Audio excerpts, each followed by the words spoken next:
It is now my honor to give the floor to Ms. Michelle Bachelet, the United Nations High Commissioner for Human Rights, to make a statement via a live video link. You have the floor, Madam. Thank you, Mr. President, distinguished President, Excellencies, colleagues, and friends.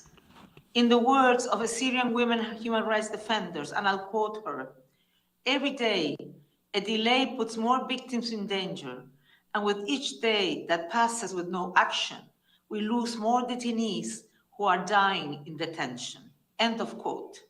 The quest for determining the whereabouts and fate of Syria's missing persons, including those forcibly disappeared, abducted, and those arbitrarily detained, is emblematic of the pain, fear, and enduring suffering caused by the country's long and terrible conflict.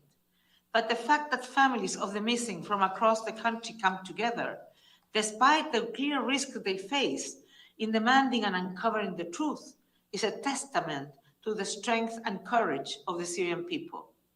I welcome the Assembly's request in Resolution 76/228 for a report, Mr. President, as you just mentioned, to examine how to bolster efforts to clarify the fate and whereabouts of missing people in the Syrian Arab Republic, identify human remains, and provide support to their families.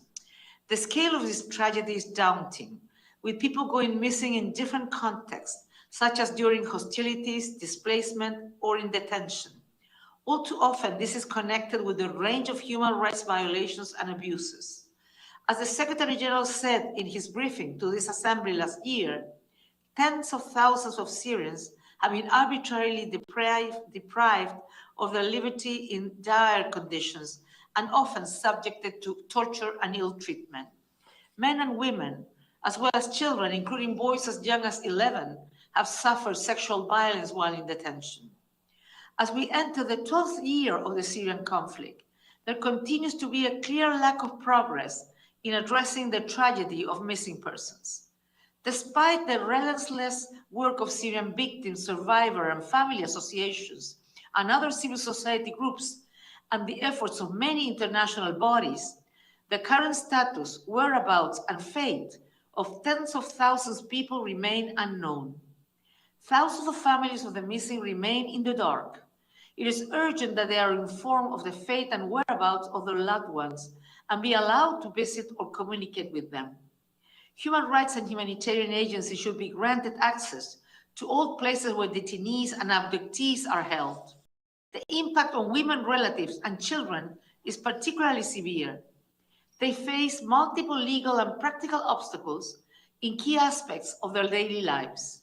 They are forced to becoming the sole breadwinner while undertaking the often terrifying and demoralizing search for the loved one. Many are unable to sustain basic livelihoods, access their property, civil documentation, bank accounts, or access inheritance, due in part to persisting discriminatory laws and practices predating the conflict. Many have to fight for guardianship of their own children, often without social support, and in the face of broader community stigmatization. This affects their children in various ways, such as limited access to education due to the financial impact of losing their family's primary breadwinner. The obstacles and abuses families face in searching for answers about their relatives only add to the trauma of not knowing. This includes fears of reprisals when reporting cases, or extortion and bribes by those who prey on families' desperation.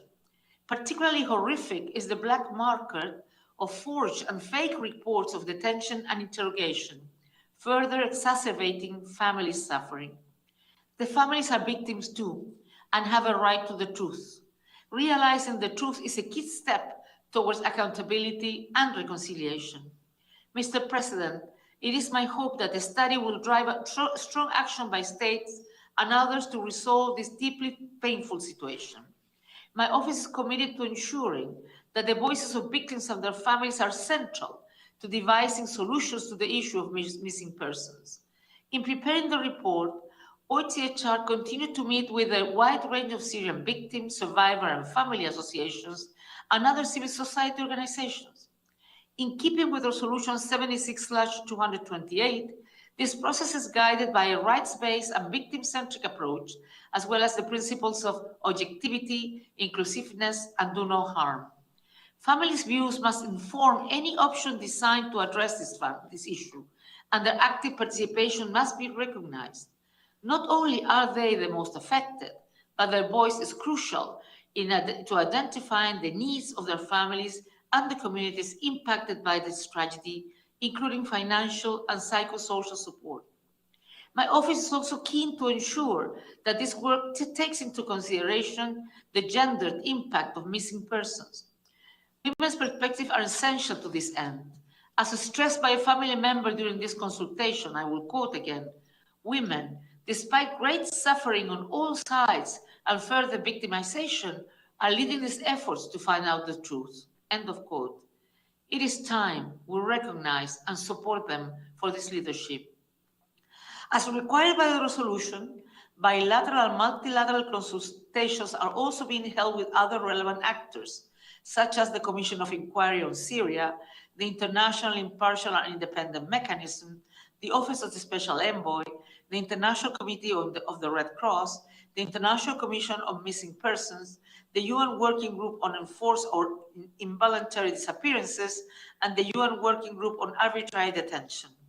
Over 15 international experts are also contributing by sharing good practices from other contexts. Member States can also powerfully contribute to advancing action in this area, as clearly demonstrated by the several recommendations on missing persons that were formulated during Syria's third Universal Periodic Review in January. My office sent a note verbal to all member states in January 2022, including the governments of Syria, seeking their inputs on the study, and held bilateral and collective meetings with several states. I encourage all states to respond to OHCHR's request for the views. Excellencies, this report will draw up actionable recommendations to bolster efforts to clarify the fate and whereabouts of missing persons and to support their families. This may include ways to strengthen the complementarity of existing measures and mechanisms, and options to improve our response, such as the possible creation of a new body dedicated to missing persons in Syria, as requested by several family associations. Above all, I want to emphasize that the process of preparing this report is in no way an end in itself. It is essential that the international community respond to the magnitude and horror of the violations and crimes committed in Syria with concrete action to more strongly uphold human rights, human dignity, and justice. To paraphrase the words of a member state from the consultations, we need to move fast, we need to move now, and we need to be proactive. The victims and their families deserve no less. I thank you, Mr. President. I thank the United Nations High Commissioner for Human Rights for her statement.